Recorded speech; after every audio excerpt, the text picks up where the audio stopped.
po, ito yung susunod na mga lakad namin ngayon dito sa Macau. So, mamaya pupunta kami ng The Ruins. Ano ba yun? Yung Broken Church. So, nandito muna kami sa food court. Kakain muna kami ng lunch kasi simula nung nag-check-in kami tsaka pumunta na kami sa room. Ngayon lang kami bumaba. Mga 12 or 1 ata to. Kaya mga gutom na kami kasi namahinga muna kami tsaka yung mga bata pinatulog na muna ng saglit. So, ayan, nandito na kami. Naghihintay kami ng in order namin. Ano to siya guys? Mga Chinese, mga Western, halo-halo. So, ayan na. Naka-order kami. Ang in-order lang namin yung noodles tsaka rice. Kasi hindi ako pwedeng hindi kakain ng rice. Lalo ngayon mga kasama ko mga bata tsaka maglalakad kami. So, ayan nga. Tapos na kami lunch. Magpupunta na kami doon sa simbahan. Tapos may kwento pa ako. Akala ko uulan kasi sabi ko tingnan niyo yung langit ang labo. So yun pala guys, parang yung 3G. 3G ba yan? Yung naka-design lang yun. Yan yung katulad niyan. Kasi pareho kami ni Muma na wow mali. So ayan, doon tayo sa kabila mag-exit palabas ng hotel. So ay ang daming tao ngayon kasi Sunday ngayon, madaming tourist, mga off sa trabaho. So ayan, ang ganda niyan.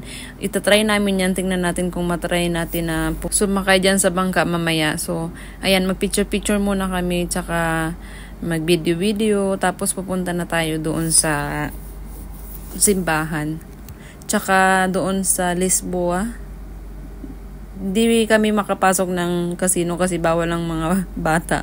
So, hindi kami papasok doon, guys. Saka hindi naman talaga sa casino pupunta. Yung sa labasan niya lang ba, yung may mga makikita ka mga design, mga display. So, ayan, nandito na tayo sa baba.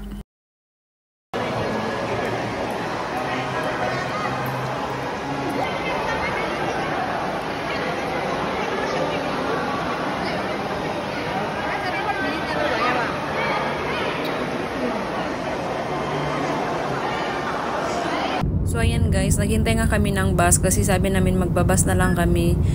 Tapos, ngayon, ang init-init sobra. Hindi kami makasakay kasi punong-puno yung mga bus. Kasi Sunday nga, ang daming pasahero. So, ang ginawa namin, na lang kami, nag-taxi.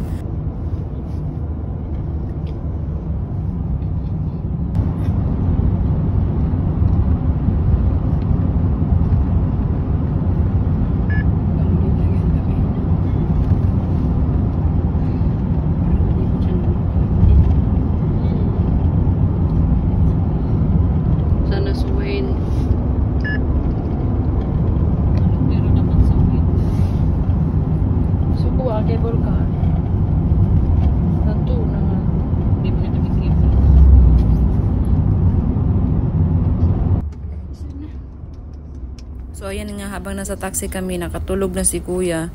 Mga pagod ang mga bata kasi mga 2 PM na, nakakaantok na yung panahon kasi ang init-init. Saka naghintay kami ng bus ng siguro mga 30 minutes. So nandito na nga tayo sa sirang simbahan. Video muna kami. Tapos porma muna si kuya. Tapos mamaya uwi na rin kami. Hindi kami tatagal dito guys kasi ang daming tao. Tsaka ang init.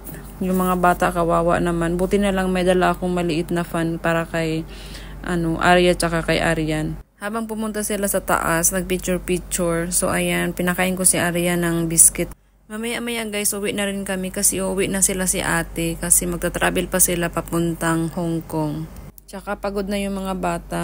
Kawawa naman ang init-init. O ayan nga, nandun na sila si ate sa bus. Nagbus na lang sila papuntang immigration.